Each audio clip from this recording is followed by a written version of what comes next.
Feliz viernes 2 de agosto del 2024. A veces me pregunto por qué creerle a la televisión o a los medios tradicionales y a los Estados Unidos. A veces sabemos que son ciertas estrategias del capitalismo para envolvernos en su ideología, en la superestructura ideológica que lo mantiene vivo como un sistema depredador y enemigo del ser humano.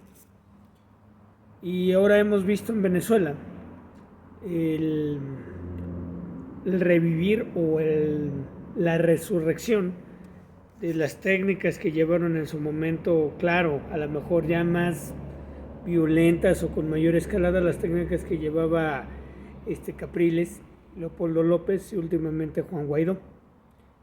Estamos viendo o estamos recibiendo fuera de Venezuela, considero, claro, siempre estoy manejando que esta es mi personal opinión y punto de vista, la visión de la gran burguesía venezolana acerca del problema postelectoral que se ha suscitado en aquella nación hermana sudamericana.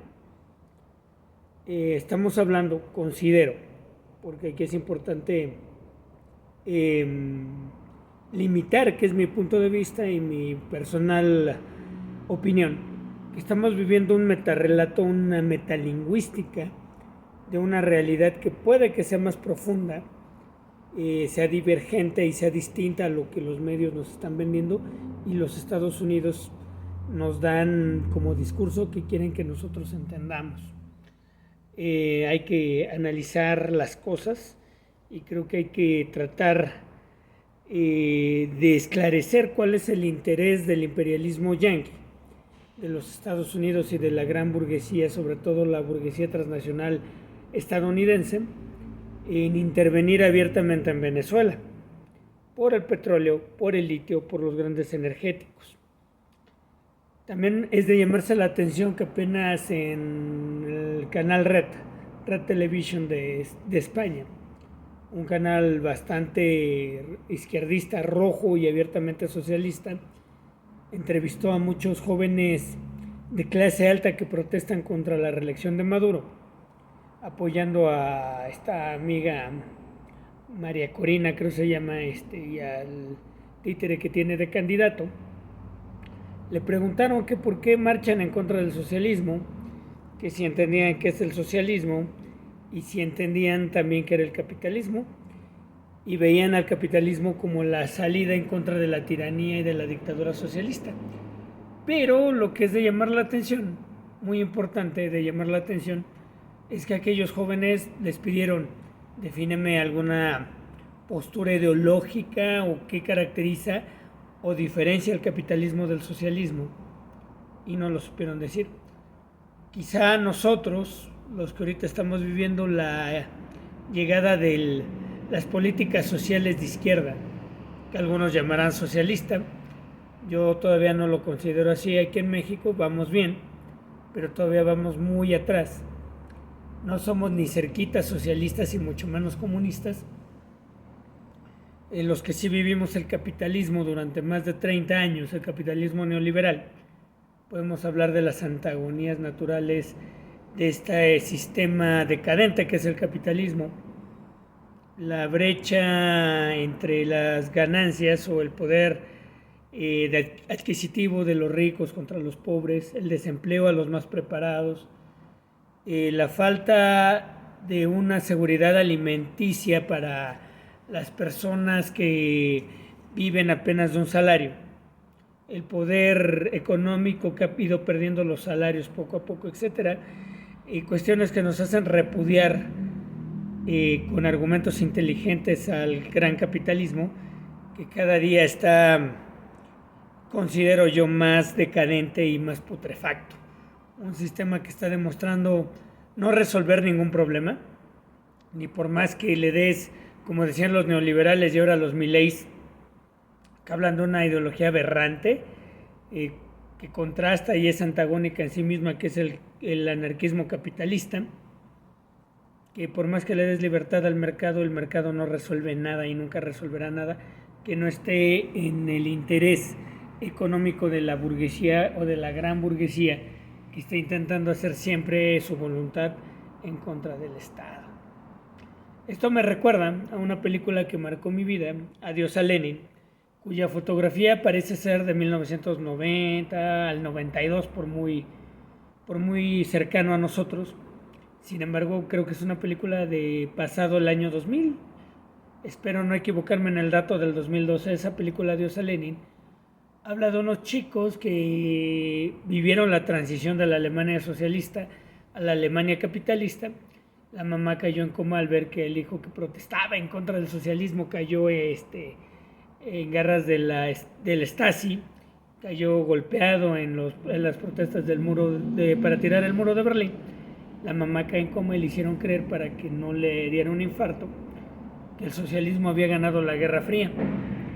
Y estos chavos, al estar viviendo la realidad capitalista, donde el cuñado del protagonista y la hermana, que estudiaron física y matemáticas respectivamente, terminan trabajando en un Burger King, donde el primer cosmonauta alemán termina siendo taxista, su vecino, maestro jubilado que tenía una pensión segura en el socialismo, termina buscando qué comer en el bote de la basura, etc.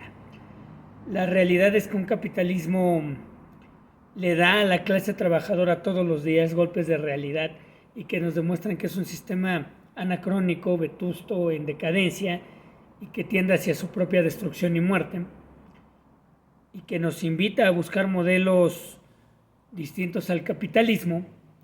Es lo que lleva a naciones y a grandes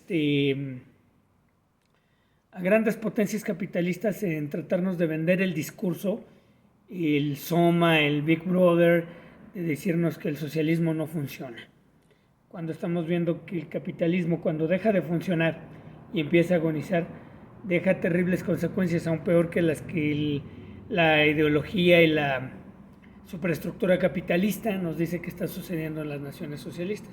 Claro, con su respectivo bloqueo, y es lo que no entendemos, que si el socialismo es tan malo y fracasa y tiende a la pobreza, ¿por qué Estados Unidos y las grandes potencias capitalistas deben de generar bloqueos económicos, embargos y violencia económica en contra de las naciones, sobre todo latinoamericanas, que están optando por una vía alterna al capitalismo, llamada quizás socialismo del siglo XXI, o incluso modelos no socialistas, pero sí altermundistas, distintos al capitalismo? Y en esto es cierto lo que alguna vez dijo el Che Guevara en su carta de despedida a Fidel Castro. Nuestra misión como países latinoamericanos y como gente que quiere luchar por nuestra América Latina es eso, luchar contra el imperialismo donde quiera que esté. Y es lo que tenemos que hacer, seguir luchando en contra del imperialismo yanqui en Venezuela, en Cuba, en Bolivia, en Ecuador, en México, sobre todo en nuestro México, que es nuestra responsabilidad histórica. Y tenemos que ir creando nuestra propia opinión, ir buscando nuestra propia información, no creer de antemano al montaje que nos están vendiendo de Cuba, de Venezuela y de otras naciones latinoamericanas. Debo de aceptarlo, que Maduro no es 100% de mi agrado.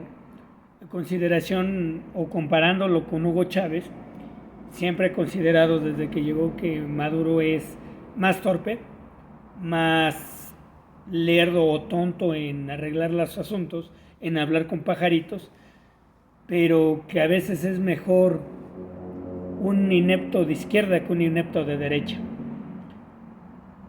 Más sobre todo cuando los medios quieren instaurar una posible guerra civil en Venezuela, instaurar la violencia y hacer que en nuestras naciones latinoamericanas se viva más violencia para desestabilizar. Y hay que tener mucho cuidado, porque estos montajes, esta violencia de la derecha, puede ser un modelo que el día de mañana, ojalá, cuando la 4T siga ganando, siga apabullando en elecciones, van a querer imponernos este teatro mediático para desestabilizar a México.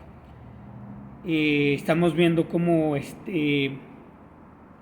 la oposición venezolana discretamente está abandonando el país, está abandonando a la gente que le está apoyando, y me pregunto qué diría Marx, qué diría el Che Guevara, qué diría Fidel o qué diría Hugo Chávez, quienes muchas veces, sobre todo el ejemplo de Fidel, ante la intervención imperialista, tomó las armas, tomó los tanques y defendió a Cuba.